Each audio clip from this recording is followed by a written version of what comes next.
Welcome to CityScope. I'm your host, Scott Kurland, and we are talking about National Weights and Measures Week. Some of you may not know this, but President John Adams signed the first National Weights and Measures Law on March 2nd, 1799.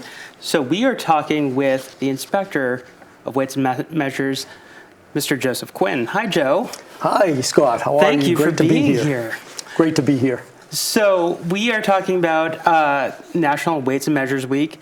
The big question, people might not know what Weights and Measures is and what your department does. So why don't you give us an overview about what is Weights and Measures and what is your department? Sure. Weights and Measures Department, I believe the smallest department for the city of Leominster, is required by state law. It mandates that we test devices that are used in the marketplace for buying, selling, or exchange of any commodity. We've had a sealer of weights and measures or inspector of weights and measures since 1740 when Leominster became a town. Oh, wow. Jonathan White was the first sealer of weights and measures, and then we've had them ever since. Typically it's been a part-time function for the city of Leominster, and we enforce state law. And so Leominster is covered by 3 part-time inspectors. I've been the inspector of weights and measures since 1996.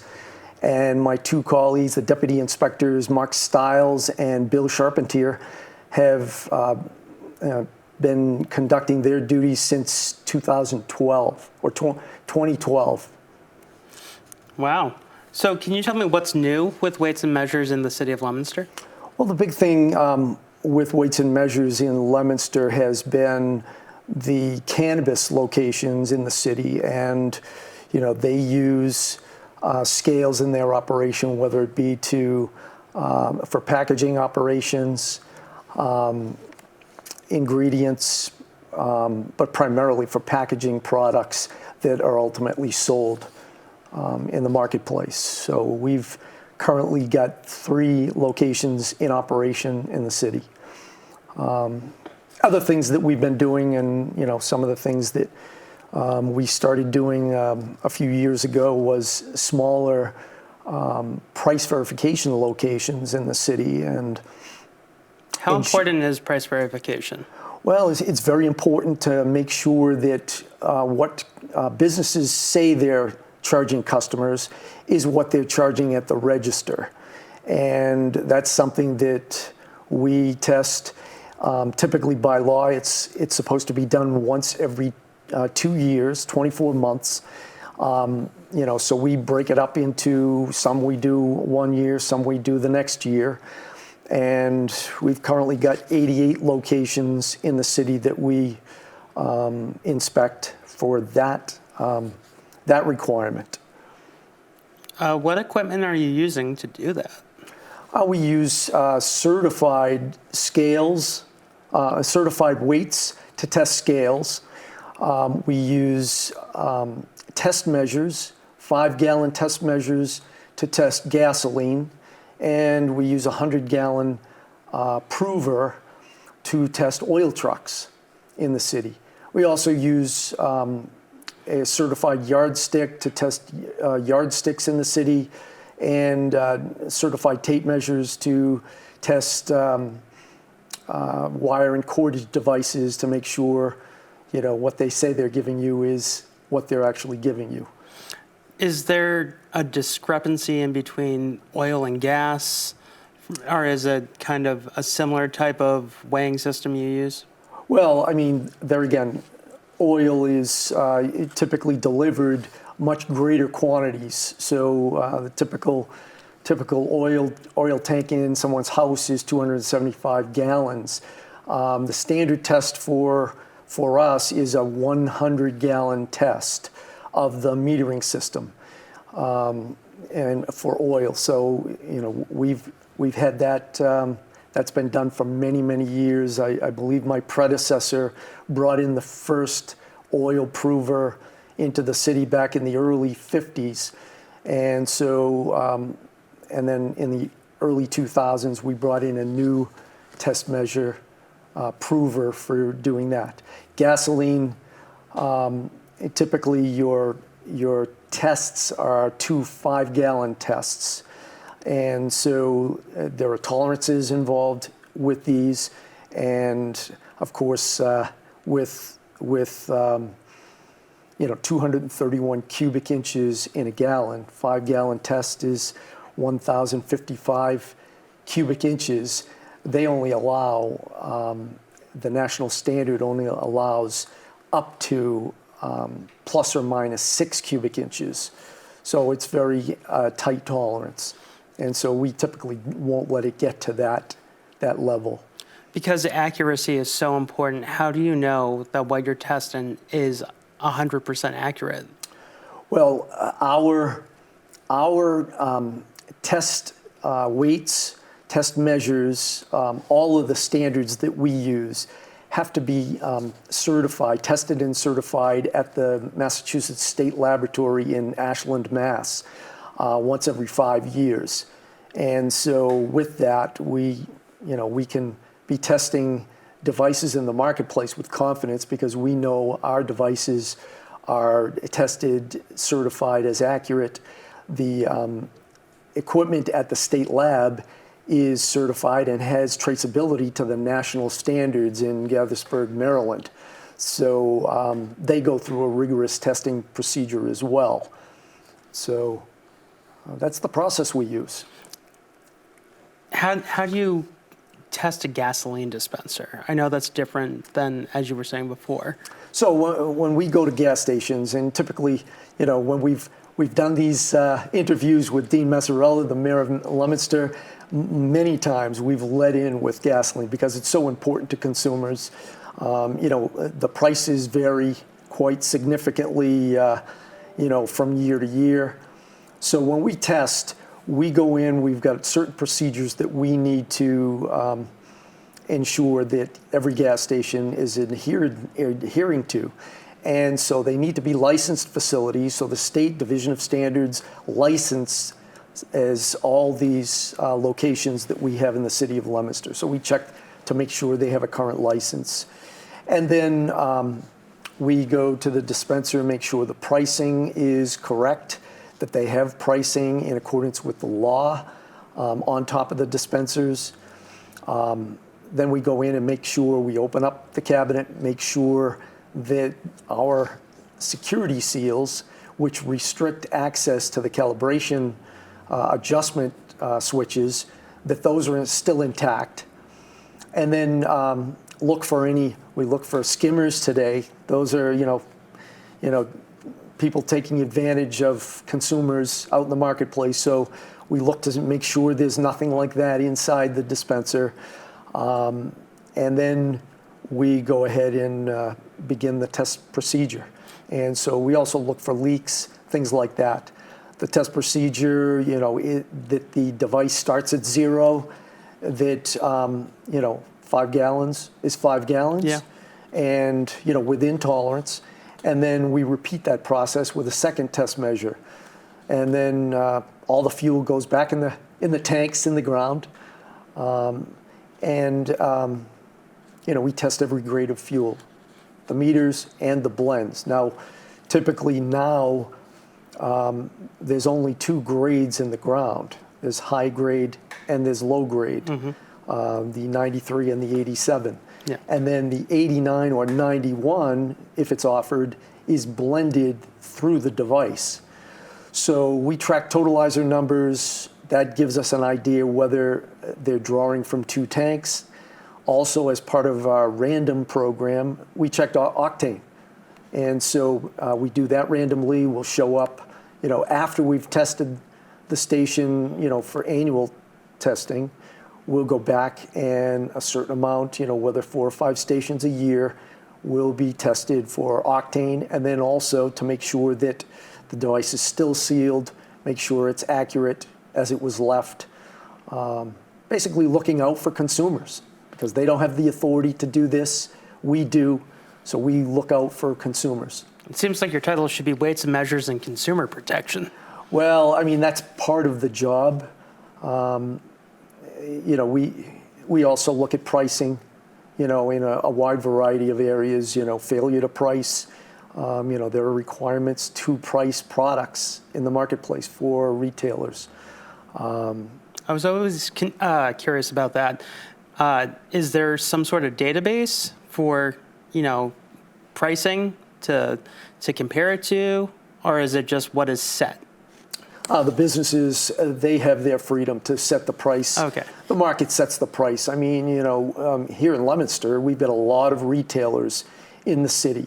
And so with that, there's a lot of competition. And so, part of our job is looking out for businesses as well to make sure that businesses aren't taking advantage, trying to, gouge consumers, making sure that all of the businesses are on the same playing field, and, making sure that all of them are adhering to the law. And so I think that's great. And I think with that, we're going to take a break. We'll be back with more of Joe Quinn talking weights and measures. We'll be right back.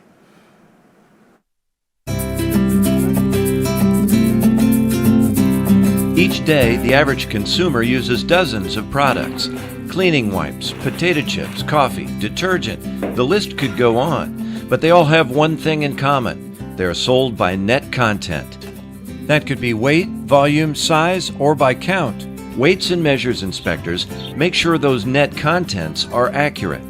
Inspectors check packaged goods to ensure they contain the stated net content. Packaging doesn't count and cannot be included in the weight the manufacturer displays on the label. The weight of the packaging is referred to as tear weight. Packaging includes any plastic or paper wrapping and any padding that may be added inside a container. For food products, the general rule is if you can't eat it, don't count it into the weight of the product. A 40-pound bag of fertilizer should weigh slightly over 40 pounds to account for the weight of the bag. Or think of it like going to a deli or cafeteria where you pay for your food by the pound. You would not want that pound to include the weight of the plate or to-go container. At the register, businesses are required to take the tear weight off the purchase, just like companies are required to remove the package weight off their products when they show the net weight. Inspectors perform random checks at retail locations. They determine the package or tear weight and add it to the net weight to get the gross total. The properly labeled product should then yield a positive number when it hits the scale. Inspectors receive their training and follow standards and protocols adopted by the National Conference on Weights and Measures. Inspectors check other products as well, such as tarps and drop cloths and that fertilizer sold by the bag at the hardware store. If the net content does not match the label, a stop sale order can be issued and the product is either properly labeled or sent back to the manufacturer for repackaging. It cannot be sold until the net contents are accurate and the labeling is correct. When consumers buy a product, we want them to be confident the net contents listed on the product are the same as what they receive. This is just one way Weights and Measures touches your life every day. For more information, contact the National Conference on Weights and Measures at www.ncwm.com or your local Weights and Measures office.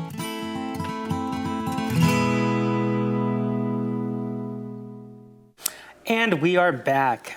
Welcome back to CityScope. I am your host, Scott Kurland. We are talking weights and measures with Joe Quinn. So, Joe, we just saw a PSA on food processing and grocery stores. Can you talk a little bit about, weighing packages, going to grocery stores, your team working with different, food vendors? Sure. That's one of the things that we do here in the city of Leominster. That's falls under my responsibilities. So, last year I tested 921 packages to, ensure that what they were saying was the net weight was in fact the net weight.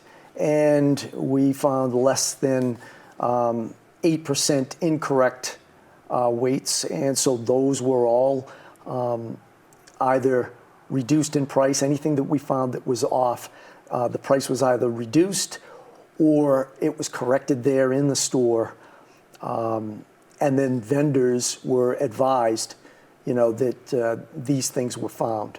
So, a variety of commodities that we look at, from meats, fish, poultry items, packaged cheese, rice, bread, a lot of different products.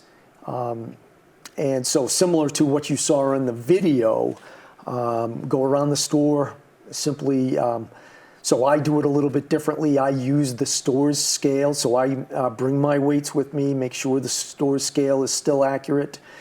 Sometimes we'll use multiple scales in the store, so that's a random check for us to make sure that those scales are still maintain their accuracy, and and then test them. And so that was a great video.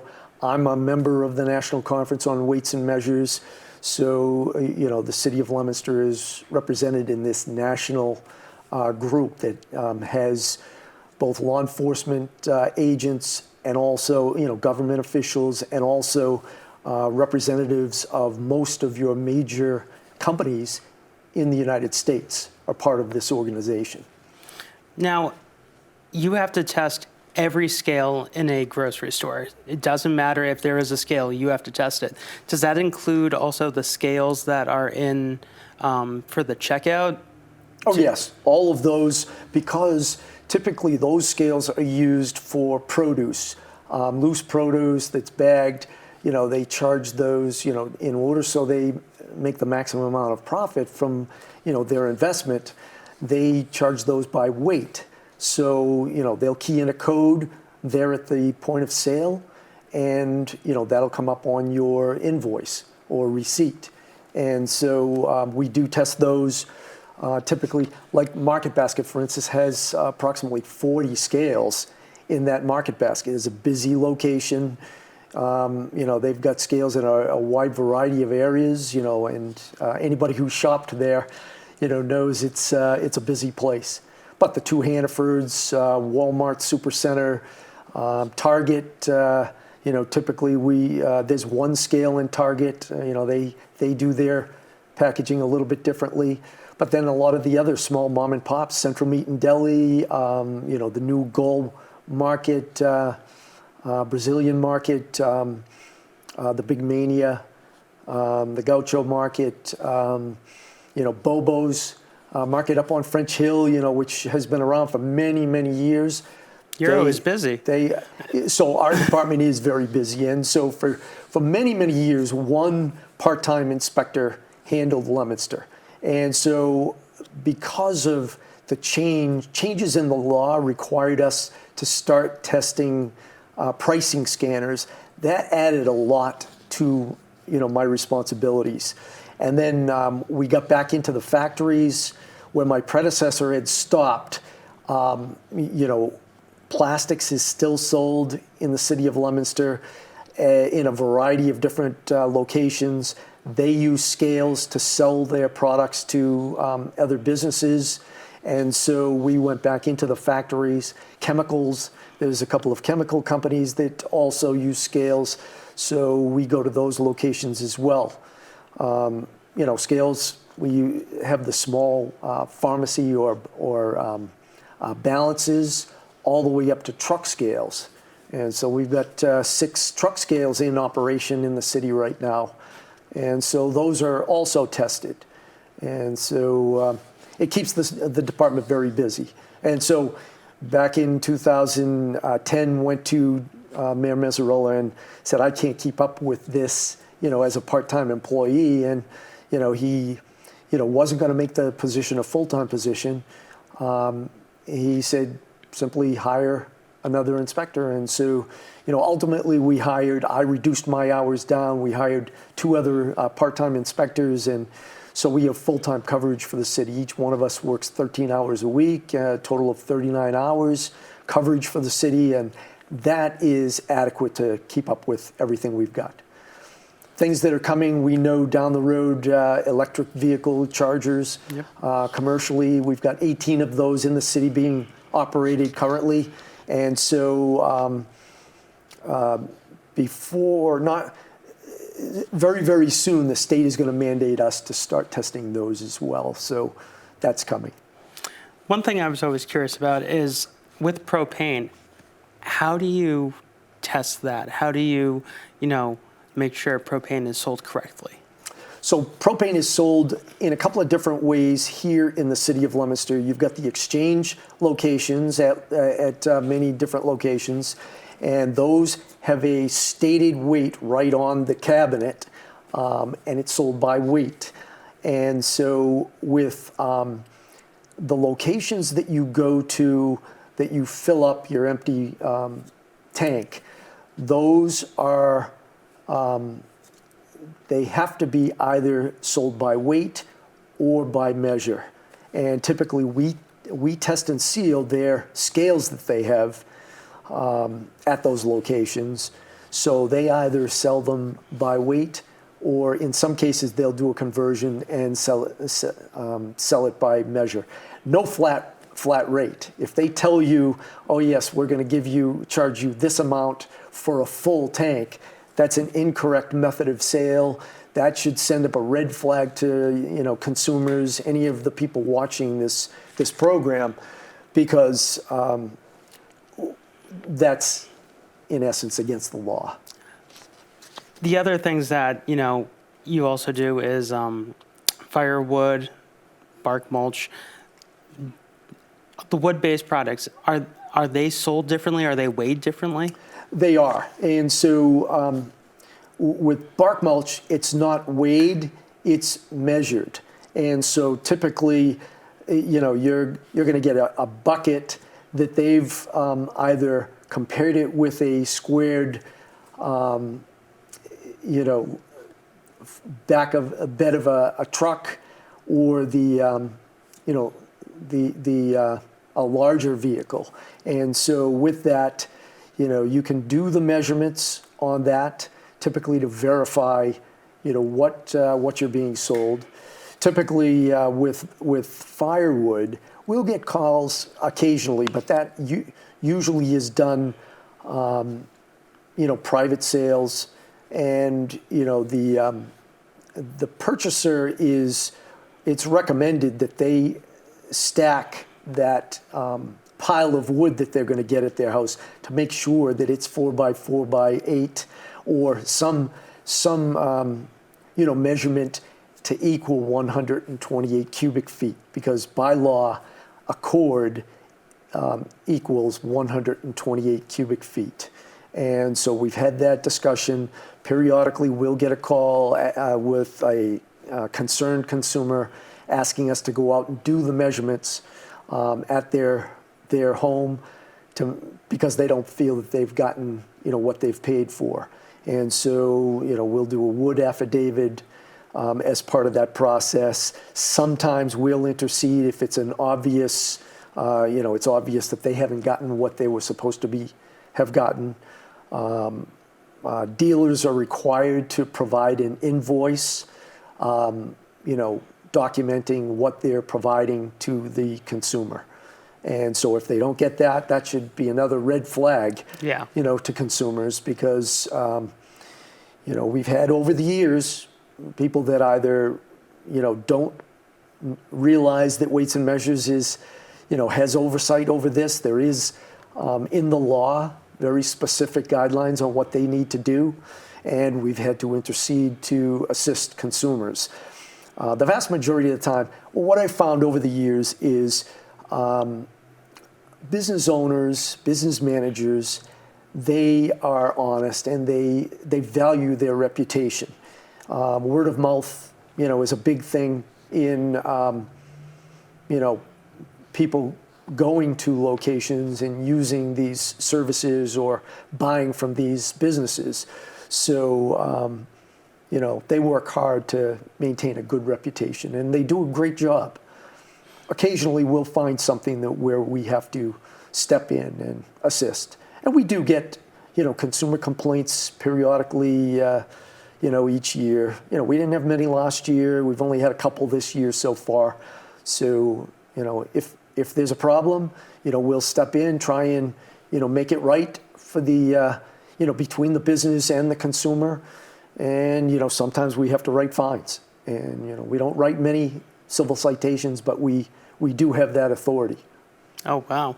So if you don't mind, I want to go back to gasoline. Sure. One question that I thought of is most cars have 19-gallon gas tanks, but we pump 20. Can you please explain that? Sure. And we've heard that over the years. That's been a big thing. We've got information from the National Conference and from NIST, the National Institute of Standards and Technology, on this. The owner's manual that you receive when you buy your car is an estimate. Because it's, mass-produced products, vehicles, and then they have no idea whether you've stopped it, when the pressure gets to a certain point, it'll stop as the tank fills. If you fill it more than that, sometimes you can fill it more. But that statement in your owner's manual is purely an estimate.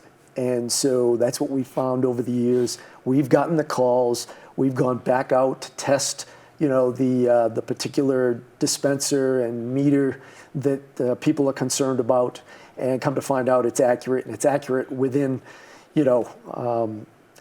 cubic inches. So we know it's not the measuring device. So either the consumer continued to fill the, when it starts, when it pops shut, it's full at that point. And so there is a vapor, the tube that leads up to where you start putting in the fuel. You're not supposed to fill it up into the fill pipe, where vapor is. And so have gotten that call, over the years, concerns about that. And, typically that was what we were told by the National Institute of Standards and Technology, and also by the National Conference, is this is what we found over the years in testing. So I want to take one more break. Sure. We'll be back, and we're going to talk about the actual week of weights and measures. Sure. So we will be right back.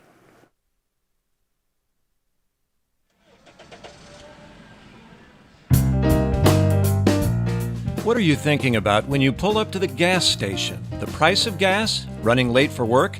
How far $20 of gas will get you? When legal weights and measures inspectors pull into gas stations, they think about legal for trade, leaks, accuracy in gallons pumped, pricing, or even possible fraud. Whether it's a newer pump or a classic, inspectors make sure you get what you pay for. Inspectors check to see that grade of gas and price are displayed, as well as ethanol content, octane rating, and brand name. The inspector removes the bottom panel to check that the calibration seal is still in place. If this seal is broken, the pump system may have been tampered with. The top panel is open to check for fraudulent devices, such as credit card skimmers. Calibrated 5-gallon test measures are used to check that the pump accurately delivers 5 gallons of gas. Each pump and grade is tested more than once, using a fast and slow delivery. It should be accurate at any speed. While inspection frequencies vary between different states, many perform them on at least an annual basis. Pumps for other products such as diesel fuel, kerosene, aviation gas, or jet fuel are also inspected. They are also checked when a complaint is received. Common complaints include pump creep, which is when the dollar amount keeps rising after the customer has stopped pumping. Another common complaint is the car is filled up with more gallons than the tank should hold. If a pump does not pass inspection, it is shut down until it's fixed and passes re-inspection. How does the consumer know a pump has passed inspection? Look for the inspection sticker on the pump. Consumers should be confident that gas pumps are fair and accurate.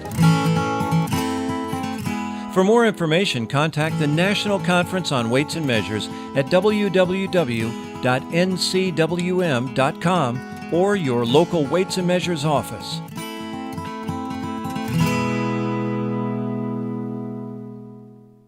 And we are back. I never realized that when you put the out-of-service bag on gasoline, that's what that meant.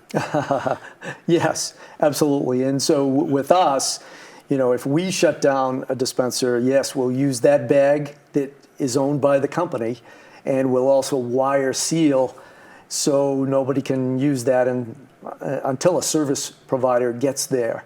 And then typically they won't put it back into service until we've come back out after it's been corrected and tested again. And then it's put back into service. Wow. So, it's a process that we go through, over the course of a year. We tested 1,087 devices last year. A certain percentage of those, we find, incorrect and, have to be either adjusted or have to have service done on them. We, as you saw in the video, we put our approval seals on there so consumers know, whether it be a gasoline dispenser or a scale, they'll know that it's been tested, it's accurate, and should be used with confidence. And so let's talk about the actual week, which is today, March 1st, through the 7th is National Weights and Measures Week. What does that, entail? Is it just about getting the information out? Is that when it is, customary for the consumer to do their research? I mean, really what it is, it's an opportunity for Weights and Measures officials to talk about what they do in the marketplace. I mean, typically we operate behind the scenes. I've had consumers see me testing the gas pumps, come up to me and say, I didn't realize you guys actually tested the dispensers. I thought you just changed the seals. And when I heard that, Mayor Mazzarella and I had been talking about possibly doing a show, and at that point I said, you know what, we've got to get out there and start talking about what we do in the marketplace a little bit more than, just people seeing us occasionally out and about. And so this is an opportunity to talk about what we do. It's a year-long process that we go through, whether it be annual inspections, random inspections, complaint investigations, or complaint resolutions that we go through, administration of the program, all of that. We're looking out for consumers. We're looking out for businesses as well, making sure the marketplace is operated correctly and in accordance with the law. I submitted my annual report today to, the mayor. Back in January, submitted it to the state by law. So this is an opportunity to talk about what we do in the marketplace. And I know the National Conference and NIST both promote this. They recommend that we talk about weights and measures and what we do. So consumers know, somebody's out there looking out for them. And that somebody happens to be me and my colleagues here in Leominster. What is the final thing you want to leave people with about weights and measures and, what they should do, what they should know? Is there a way they can get in contact with you? Certainly. The biggest takeaway for consumers is that they are being looked out for in the marketplace. If they see something that doesn't look correct, they have an outlet that they can reach out to verify that. We work for the city, we work for them. We've got a web page on the city website that has contact information. You could call the mayor's office if they have difficulty finding it. They can call the mayor's office. The mayor's office will certainly contact us quickly and pass that information on, and we'll get out and we'll verify, deal with whatever issue that could be troubling someone that's a consumer here in the city of Leominster. But people are looked after. Businesses. They do a very, very good job trying to meet the high standards that are out there, and we continue to do the business that we're required to do by law. Now, if anyone wants to contact you directly and they can't find you, you say go through the mayor's office. The mayor's office is the easiest way, 978-534-7500. Contact the mayor's office, or you can call Weights and Measures directly, 978-534-7547. Leave a message on the voicemail, and we'll get back to you, or get out there. I mean, we do get anonymous concerns and complaints periodically as well. We go out, we check it. Sometimes we verify, that there is an issue, and in some cases, the device is operating correctly, or the price is correct, and so there is nothing there. But we do go out, we take them serious, and we go out and verify. Well, thank you, Joe. I appreciate you being here, and I want everyone to know that if you have your own business or you have something going around the city, please contact us at www.lemonster.tv, and you can be on CityScopes. Until next time, I am your host, Scott Kurland. Have a great day.